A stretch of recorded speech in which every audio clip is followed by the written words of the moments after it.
Hello math students, welcome to lesson 16 in our series on mathematics and philosophy. Today will be our first lesson on our final philosopher in this four-part series. His name is Bertrand Russell. Bertrand Russell was a British philosopher. He lived from 1872 to 1970. Russell was liberal-minded. He believed in the freedom of the individual to seek happiness and truth, to make his or her own decisions. And he believed in our duty to take responsibility for ourselves, not to hand over our freedom to others, to tyrants, authoritarians, and people like that.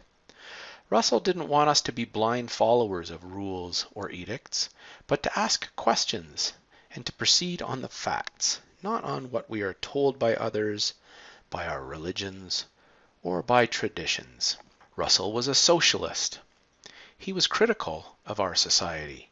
In particular, he didn't like how capitalism encourages the concentration of power in the hands of the wealthy and the powerful, and how insecurity and competition in capitalism degrades human life. However, he was also no fan of state power. He saw how states can and do abuse power when it is handed over to them for the supposed welfare of the many.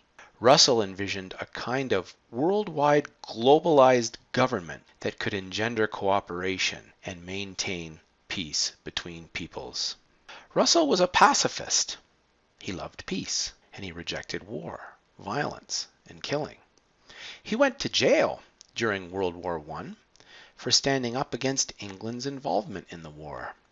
He seemed like a traitor at the time to many, but now we can see how thoughtful was his position against war. Russell came to see through British imperialism, that means the conquest of other countries by Britain. He saw how destructive this historical policy had been, and so he finally opposed all forms of empire. He also opposed other wars, including Allied involvement in World War II. However, when he saw how terrible Hitler was, he thought that, although war is a terrible evil, it would be a lesser evil to stop Hitler than to allow him to continue along his destructive path. Russell was an outspoken critic of the American war in Vietnam. He also didn't like JFK and how the Cuban Missile Crisis had brought the world to the brink of nuclear destruction. There's Bertrand Russell right there during a sit-in against the Vietnam War.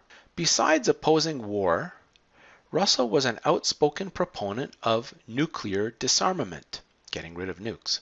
In 1955, Russell joined Albert Einstein and 9 other scientists and intellectuals to start the Pugwash conferences. Pugwash is about the need to get rid of nuclear bombs all over the world. Russell became the first president of the Campaign for Nuclear Disarmament, or the CND. This group wanted Britain to disarm all of its nukes unilaterally. That means whether or not any other country did the same. However, Russell resigned not long after because the CND would not support civil disobedience. There's Russell again on a march in protest of nuclear war. He was pro-gay rights at a time when that stance was very uncommon. He was also a strong supporter of freedom of opinion, as well as an opponent of both censorship and indoctrination. He was a free thinker. Free thought means thinking freely. To be worthy of the name free thinker, he must be free of 2 things: the force of tradition and the tyranny of his own passions. In his day, Bertrand Russell championed many other controversial social reforms. He was an avowed atheist. He thought that religion was an excuse for sloppy thinking, that it encouraged people towards blind belief and away from knowledge, and that it allowed people to be too easily manipulated by others. He was asked one time, what would you tell future generations if you could speak to them? One last question. Suppose, Lord Russell, this film were to be looked at by our descendants, like a Dead Sea Scroll in 1,000 years' time. What would you think it's worth telling that generation about the life you've lived and the lessons you've learned from it? I should like to say two things. One intellectual and one moral. The intellectual thing I should want to say to them is this. When you are studying any matter or considering any philosophy, ask yourself only what are the facts and what is the truth that the facts bear out. Never let yourself be diverted either by what you would wish to believe or by what you think could have beneficent social effects if it were believed. But look only and solely at what are the facts. That is the intellectual thing that I should wish to say.